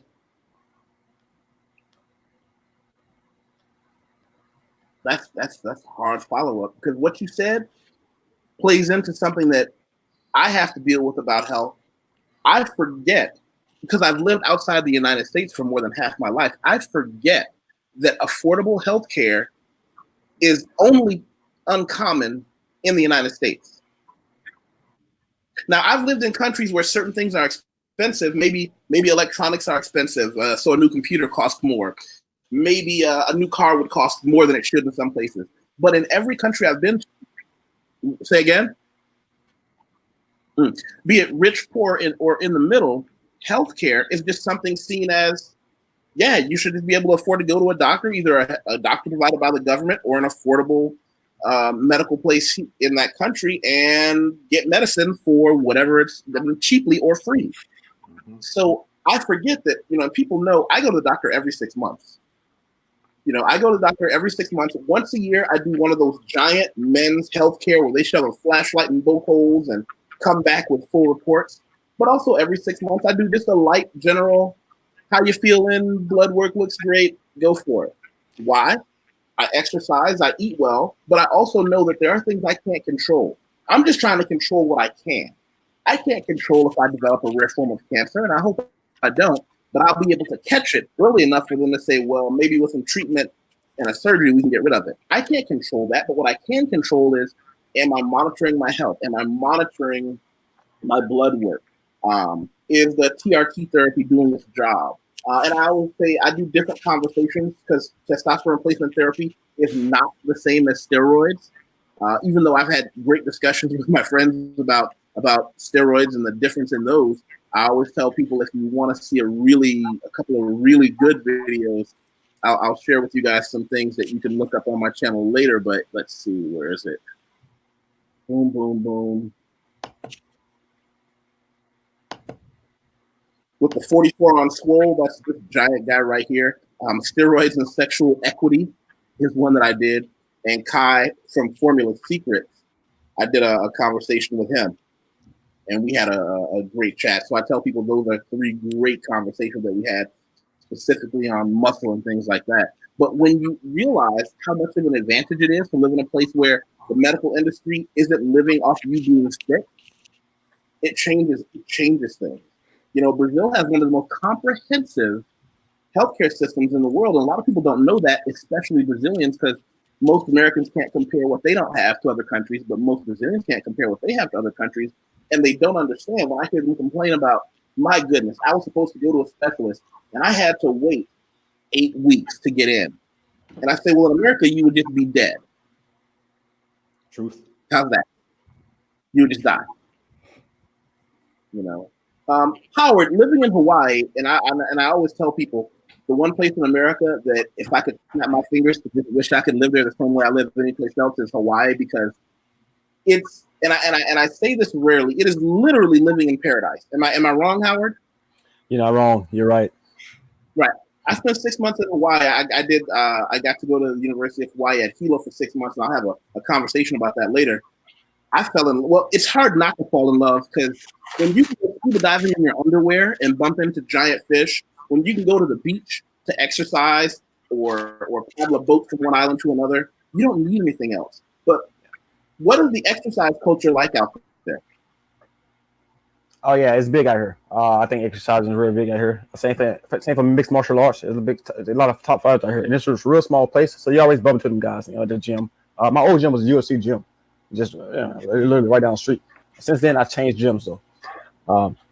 It's a big culture out here. It's a lot of fit culture, because we wear flip flops and shorts and tank tops pretty much all day. Hence, oh yeah, I'm pretty sure. Same climate. We have a picture to share of that. I think that's for you, Howard. I know it's not for me. Say what? Say what? What did you say? I know that's probably for you, Howard. I know that's not for me. Do you have a picture to share of that? Oh yeah, hold on. Yeah, sure. I'll give you Beach bodies. Oh yeah. Actually, yeah, Twitter. Preferably black men beach bodies. I don't know if y'all saw what Raining Woman posted on the side. You wanna read that, Raining? I don't mind. I said, don't y'all think for 1 minute that I don't recognize and enjoy this masculine energy that I'm surrounded by right now. Like, oh. So Wateef, go to my Twitter, Wateef. Go to my Twitter. And then, so I did a full body shot a couple months ago. Which Twitter? Yeah, Twitter. Yeah, Twitter. So, HC3? No, Twitter. No, Twitter, not Instagram. No, yeah, like my main page, Howard Cooper page. Go to Howard Cooper page, and it should be, pretty much one of the top pictures in the 6. One of the top pictures, yeah, Howard Cooper. So right there on the right, go up, Wateef. You see that on the right, like on the right. All right, yeah. So right there, it is full body. So right there, I was around 10% right there, about 195, and 10% body fat. So yeah. Hey Howard, I want to ask you something, man. Yeah. For the average person, what do you think their calories, a normal calorie intake should be for the average person? The average person. So I think male, female is pretty different. So the average man, say with you, average man around 180, 170. I guess calorie, it shouldn't be over 1,000. I mean, look, it's just vary on what you trying to do. Are you trying to cut, lean? So for me, I'm just me personally, I'm trying to cut fat. And so I know that I have to go into caloric deficit, but I'm not sure how low I can go to be safe to do it. Okay, I got you. Yeah, so definitely 1,000 is all you do. Is all you need. Okay, 1,000, and also cut a lot of sugars out. Okay, and like Yusef was saying earlier, healthy fats. Right, healthy fats. Gotcha. Healthy fats, fruits, healthy fats. Yeah. So let me back up. Hold on a second. There we go. By the way, do you take clients over the internet? Do you have people that you do Skype clients and stuff with?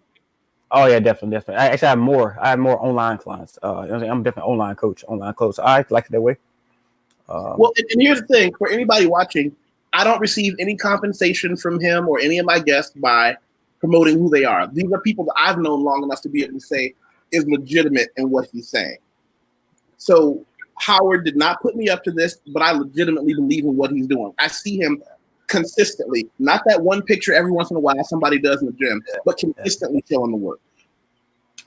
Definitely. Thank you. Thanks, man. I really appreciate it.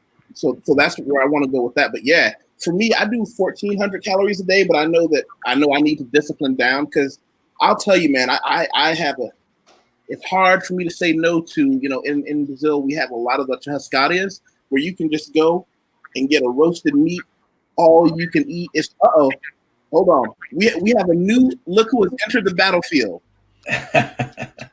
Hey, what's going on, man? Brother. How you doing? It looks like you guys been live for over an hour. I just figured I would stop in and see if I could, if I had anything worthwhile to learn or contribute. Well, Ed, you know what? The door is always open for you. And before we go any further, I want to tell y'all, Ed is the reason I have a keyboard condom. The plastic that goes over your keyboard. People say, well, why? Why do you have a rubber over your keyboard? Because while Ed says a lot of real high-end intellectual shit, that is not why you should go to his go to his Twitter page, because he starts telling, he has a very fucked up sense of humor. He didn't get to 25,000 tweets and how many followers? Like 105,000 followers for nothing because he was just talking about science and boxing all day. This dude has some stuff that comes out of his face that I have literally spit coffee on my keyboard. So that's the reason. Go right now and get a keyboard comment to know what's good for you, because he is the true definition of a savage intellectual. As someone who's a former professional boxer who might take another fight, with a degree in physics, as an author, as a professional speaker, I love bouncing ideas back and forth with this guy. Thank you. Welcome, man. Welcome. I'm man. I hope I didn't miss anything. Well, I'm sure I missed something really good, but I'm adjusting. I'm adjusting to having a different time zone. I'm in Europe right now, and then on top of that, I always forget that. I actually looked at my girl. Asked me we were on our way to the gym this morning. She goes, "Don't you have 2 calls?" And I'm like, "Yeah," but she's like, "What time are they?" So I looked up. I was like, "Oh shit!" I double scheduled. I was like, oh, okay. But I was able to hop in. So how's the fitness talk going?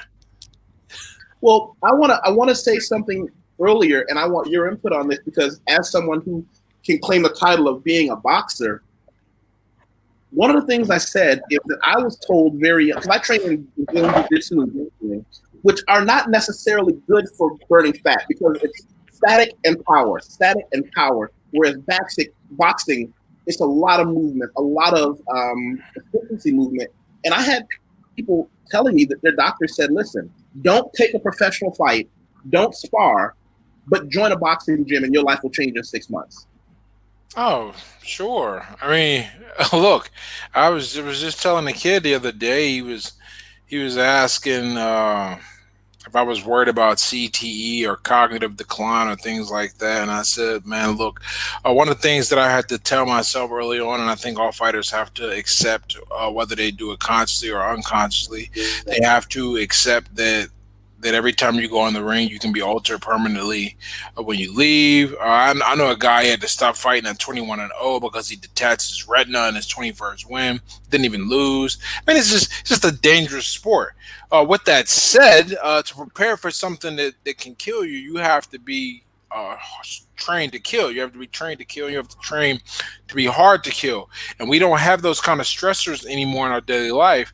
So the only way to get that is to take a workout that is going to put you in that position.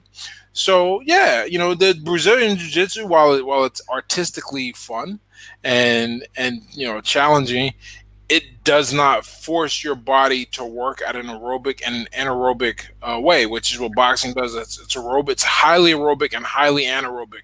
I can't think of anything else that is not a combat sport that's like that. Maybe wide receiver in a very long game. Maybe basketball is another way. That's what basketball players are always saying. Yeah, basketball is very aerobic and anaerobic.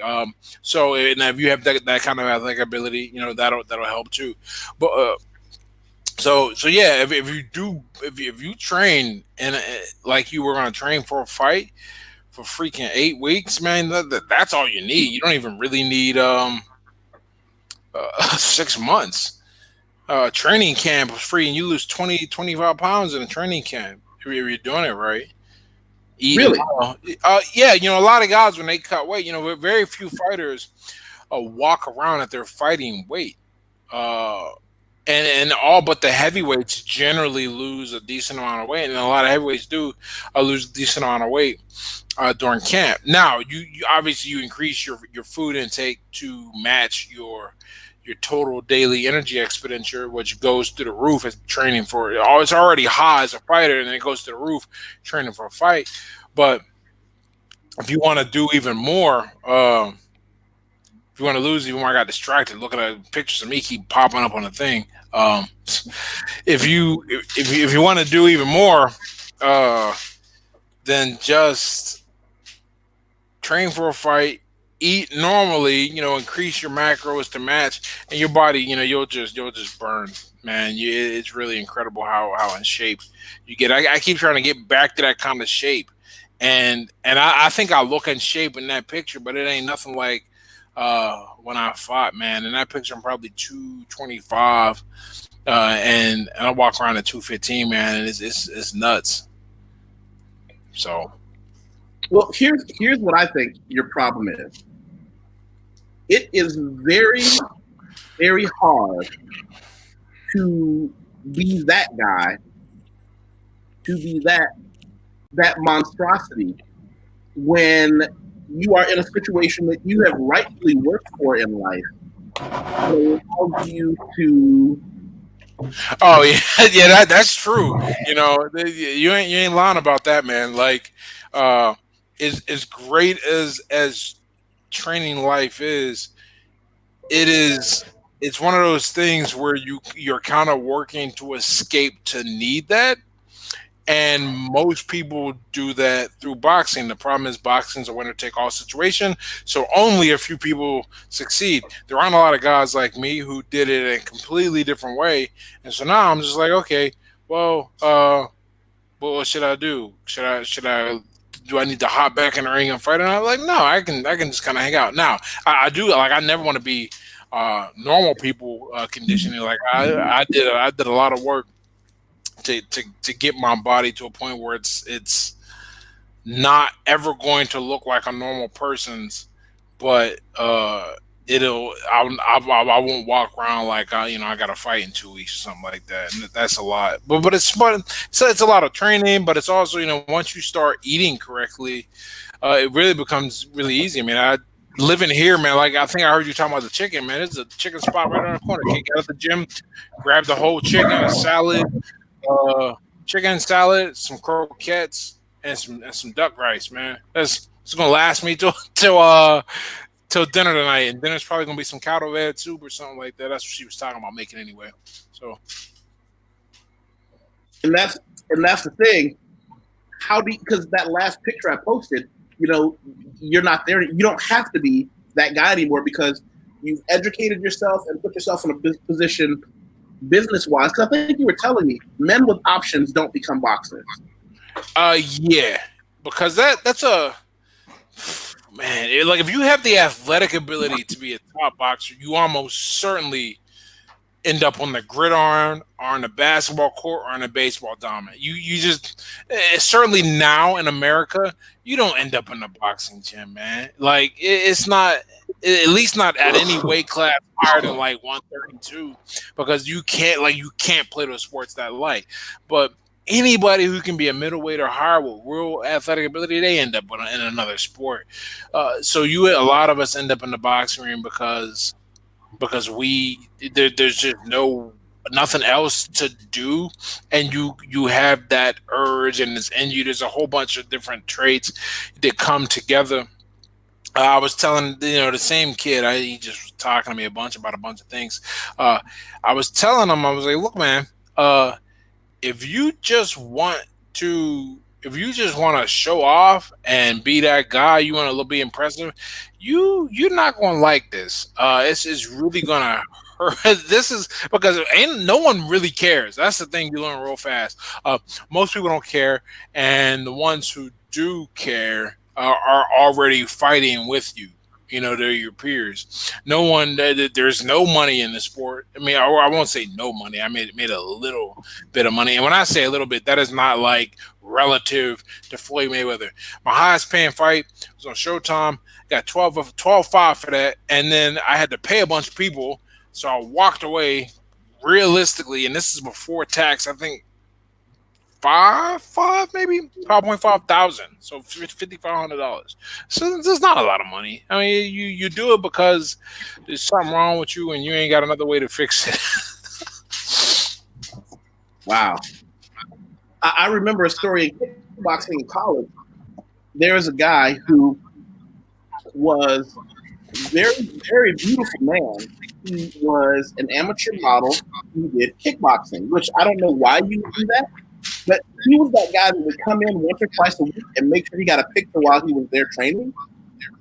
Sure enough, one day, I got a buddy of mine who's left-handed, who's real good at what he does, kick this dude in the bridge of the nose. Bam! It's going to happen. I don't know if any man here hasn't been in the skull. His got you broke, know, and he asked coach, "Coach, am I okay? How's my face?" And this is the only time I have seen our coach lie to anybody. He looked at him. He said, "We're gonna put an ice pack on it. We'll take you to the hospital, but yeah, you'll be fine." Because if he had told that guy his nose is broken, he would have had a heart attack. yeah, I got a similar story. We had a guy. I actually remember his name. It's funny. I don't remember a lot of names, but I remember this. When I was an amateur, this guy, starts coming to the gym, and I think he won like his first 8 fights, and he had a good natural talent. Um, and on his 9th fight, I remember where we fought, and I was on the same card, and he came up to me. And he's like, "What should I do, man? I invited like 3 girls here, and none of them know about one another and everything. And I don't know what I'm gonna do, man, about after the fight." Because he was really drinking his own Kool-Aid. And I said, "Dude, just go out there and win the fight. Figure it out later, right?" He goes, and to get stopped in an amateur, to get knocked out in an amateur fight is relatively rare. It's just harder. The gloves are bigger with more padding. You got the headgear. Guys aren't as strong in their technique yet. It's just not there. This guy got stopped. It was bad, man. And he took a few days off from the gym, and then he messaged the coach and said, "You know what? I don't think this is for me." This is a guy who had won his first 9 fights, mind you. So it's not like he lost initially. Like, no. Yeah, if you're in it for the wrong reasons, we'll find out sooner or later, and usually sooner. You really just can't go far. Everyone gets embarrassed, and they learn something, or it becomes too difficult, or they realize that there's something internal. Maybe we're all messed up, and that's how we end up there too. Most people run from fights. We run towards them. Well, no, I don't necessarily agree with that, because you're running towards constructive fighting. I'm running to, or rather, I would phrase it as I'm running towards fighting that is not negative. We had an experience in the gym once where you got to have guys spar. You got to go to different gyms. Some neighborhoods don't like one another, and we're in the gym training. And a fight breaks out during the fight, and the coach stands up and he's like, "Hey!" And you got to break that down for people. How does a fight break out during a fight? Oh yeah, well, what did the guys were sparring, and then some of the guys got into it on the side, and the coach, he stands up and he shouts. He's like, "If you do this shit on the street, or the way you're doing it now, they're gonna arrest you. But if you wait till you get in the ring, they're gonna cheer for you, even if you kill the guy." And everybody just kind of stopped, and the message was clear, right?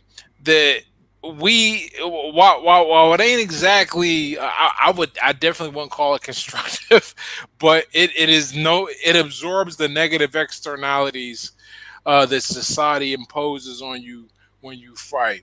Because you can't fight. I mean, it's just, at least not in America. Apparently, there's some different rules in the UK, but you can't fight, man. You can. I know guys that did 2 years on aggravated assault because they got into a street fight with somebody that didn't back down, and when it came time to point out who it was and going to court and all that. So you just can't do it. But in the ring, we got to sign a paper, and it's all good, and go have a ball, and there's something really, really primal and really unique about that. I think it's very bonding too. I'm friends with a lot of the guys that I met that we initially whooped each other's ass. Some of us, some guys got the better of me. Historically, how many of the greatest stories, or some people call them bromances of all time, came from men who hated each other until they fought each other and realized he's not going to give up and I'm not going to give up.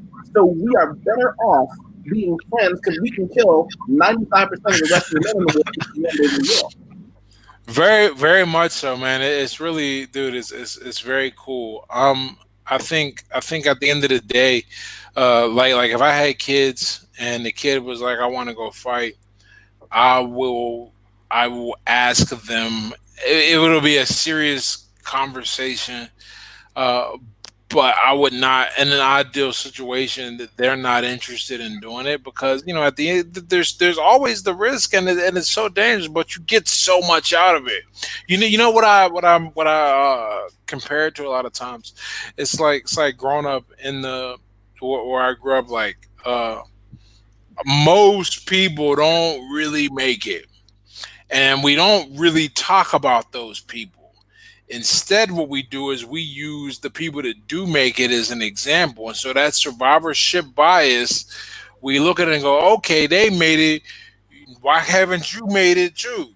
And this is a thing that, like, I mean, I know this is like off topic a little bit, but this is the thing that like I had to personally grow and learn from is we don't look at the examples that made it because those of course are going to be the ones to get all the attention. We need to pay attention to people who don't. For every one you see, there's 1,000 others that are littered by the wayside, and you're just like, oh, like that's what's more likely going to happen to you. It's like reverse marketing. Imagine if the lottery showed what happened to most people who play the lottery as opposed to the winners. So wait a minute, who's on the screen right now? Who's on what? Who's on the screen? I've seen the fight. I don't know who the guy was he Oh, fought. But I've okay. seen this fight though, because it's a fairly big deal.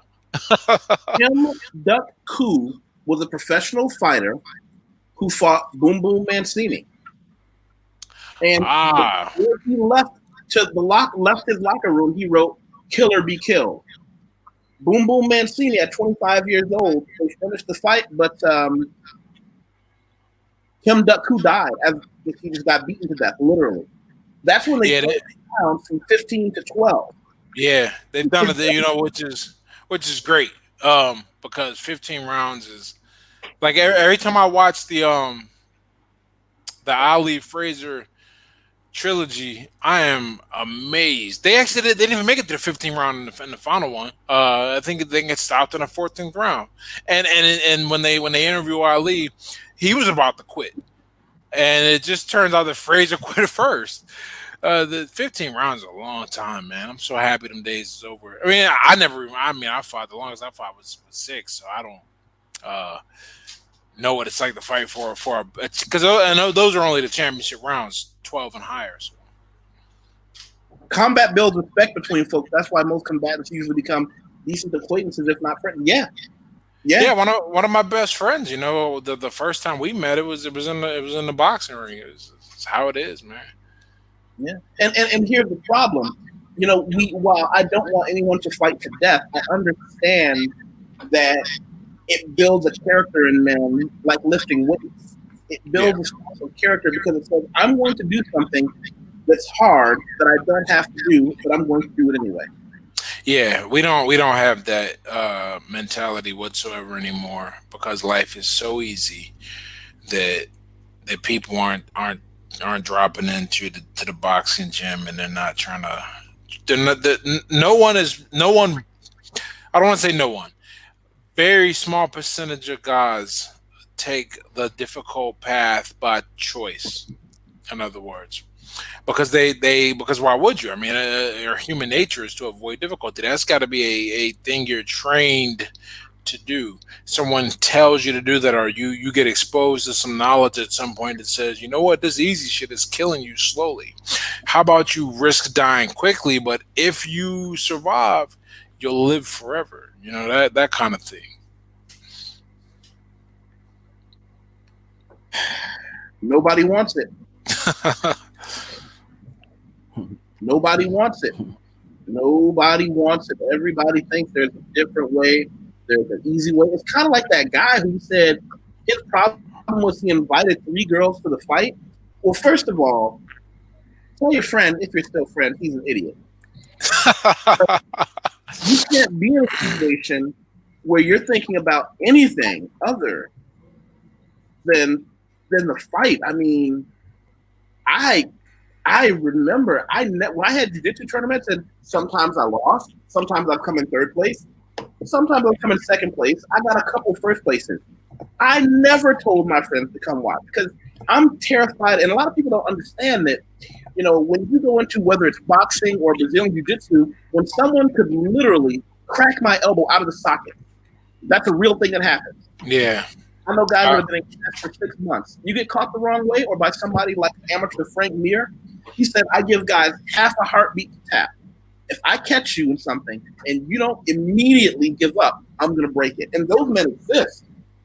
Ugh. I've seen men strangled unconscious that don't wake up for 5 minutes and they're having a seizure on the ground. I saw a guy go up for a crazy style of flying armbar. The guy defended it correctly, falls, hits his head on the ground, and he's never been right since. Yeah. This is actually on a mat meant for falling on, and he's never been right since. And I go into it knowing I got a buddy of mine that went 4-0 in a jiu-jitsu tournament. He won every match by submission. After he went back, started crying, threw up, and said, I'm never doing that again. And we said, you just went out there and slaughtered 4 men. He said, I can't do this. My stomach. Yeah. He was shaking. It took him weeks to come back to the gym, and he won every match by submission. He broke these guys down with techniques that we had been drilling in class, and afterwards, he went in the back and just cried his eyes out. And we're all hugging him. I mean, when I say crying, I mean crying to the point of vomiting. And we're like, it's okay, man. You won. You did everything. You did. Yeah, that stress, man, that is very real. So. It's not like that.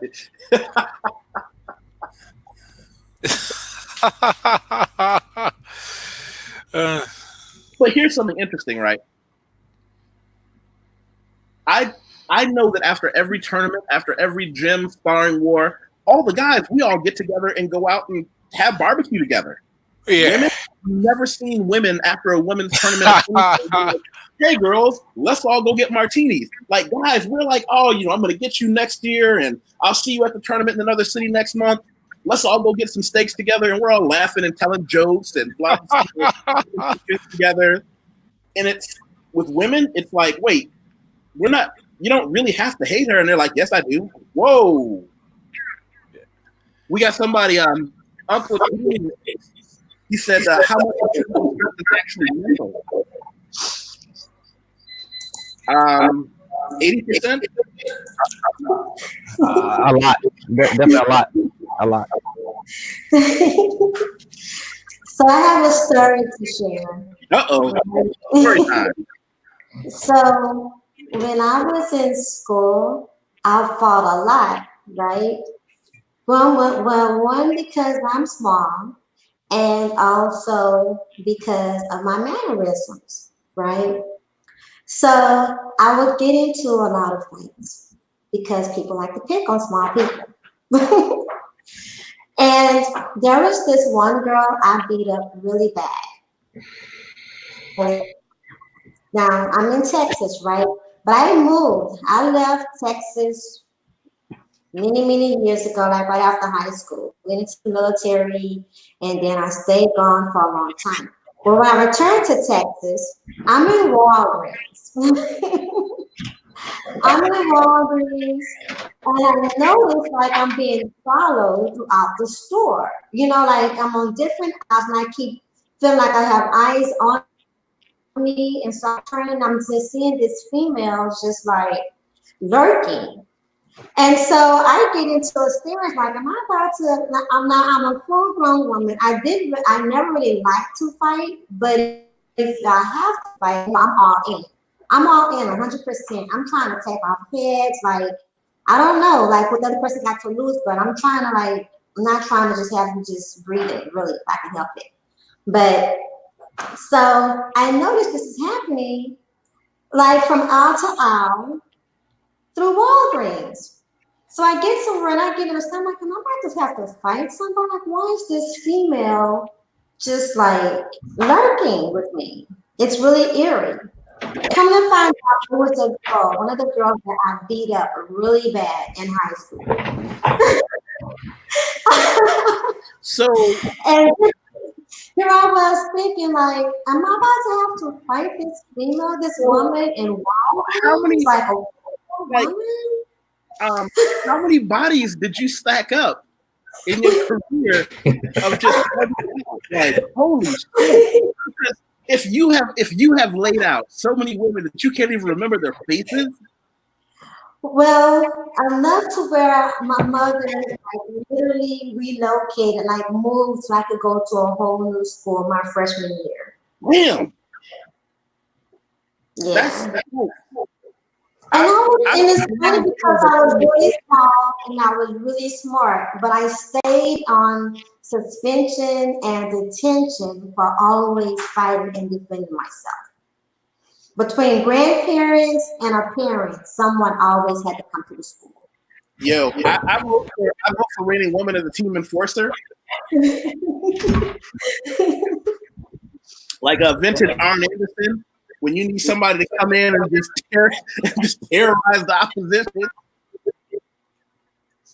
Wow. I've only started one fight my whole life. Only one fight. And this was, I had just been picking on for so long to where I was like, I just have to just go ahead and fight this person. Hey, and guys, really intimidated. Really why is it the person that's the most violent always claim? Guys, why is it the most violent men you know always claim that they never started any of these fights, yet they get into a record number of fights? Like, laid out so many people you can't remember, but you don't start any of them except one. That's my reputation preceded me to my next high school. yeah, but you earned that reputation. Jeez, that's not okay. For the young men and women around the world watching this, we do not endorse street combat. Do not do that. Listen, if it comes, it comes. Don't be that person that's got so many bodies laid out in the street you can't even remember all their faces. I'm surprised you're not making this call from behind bars. Well, people learn that people learn like pretty fast sometimes, and as you get older in different situations, they learn pretty fast who not to mess with in certain situations. Like when I was in the military. And mind you, like not only am I small and have always been small, but I'm dainty and I'm kind of prissy, and in some ways they've considered me like bougie or whatever, right? And I'm girly, I'm girly. So, but when you put me in a situation like in the military, sometimes you have to do these spars, right? And they give you these batting sticks. All I see is enemy. That's all I see is enemy, and I just go mad. I just go mad. Thank you for your service. Like I said to Howard earlier, Howard, in your military service, did you see women that could be both dainty and violent? If that sounds like yeah. Oh yeah, definitely. Oh yeah, he talking about is a stick fight, and basic training. I think you talking about basic training, huh? Right? Yeah, basic training. Stick fight. The big old, you got your helmet on. Boom, boom, man. I seen women go at it into both of them was out, man. And I mean, same in the units also. Yeah, fiery and good leaders though, but all around fiery, man. Wow. So, which is a good thing. I mean, to have it in team. That level of savagery is just shocking. Well, thank you for your service. I'm glad the U.S. military helped you point your aggression in the right direction. Yeah, well, like I said, it's not like I like fighting, like I really like fighting. But after getting beaten up, I got beaten up twice. And I remember one time I came home with my dress torn. This is like in elementary. I came home from school because I didn't fight anybody back, and my dress is torn, and my hair is a mess. And my cousins and my brothers are like, what's going on with you? Like, how, you just like your dress is torn, like you're a mess, like you're dirty. I really because I didn't fight back. Like I let this girl like drag me through the mud, and I let her kick me and like snap me and pull my hair. My hair is Okay, long. so now, y'all notice how she's changing her tune to the victim role. I did. But then my brothers, my cousins were like, no, if you come home like this again, and because you didn't fight back, then you're gonna have to fight us. Listen, we got to start wrapping this up. What I want to do, I want to start with Lawrence. I want to any parting thoughts you want to give, any stories you want to tell as we start to wrap it up, bringing it home. Me? No, we're gonna go with Lawrence first and work our way around. Okay. Are you saying to go first? No, I don't have any stories I care to share. So, anything you want to start off with, Lawrence? What was the question? The question was, do I have any stories? Any stories or anything you want to wrap up with as we start to pack it in? That's weird. I said, is there anything you want to wrap up with? No. No? All right. Brother Howard. Well, yeah, definitely. Well, the one thing that I would say though is it's never too late to start. I can attest for the difference it can make in a short period of time, like me in your late 40s, exercising and becoming a stronger person physically. Howard. Definitely. So for okay. So for people in fitness, of course it takes time. All right. Definitely what you just said. If you're overage, it still takes time. All right, guys. So just remember, at least try to improve 1% every day. All right. 1% every day. I got a short story. There's a study, all right, to force repetition and to keep going. The story of this guy, he's real bad, real overweight, all right. So this guy's sole mission was to go to the gym, okay, for 6 months straight, pretty much 6 months straight, all right, for 5 minutes a day. So the whole point was a small habit, building on his habits, all right, to increase, the likelihood of him staying in the gym, and it paid off. So after 6 months, this guy, he was a beast. He became one of the top personal trainers. Real motivational, and it's real good. So I think that every day it takes time. 1%, at least try to prove 1% each day. A habit, all right, and you get to the goal. All right, guys, stay fit.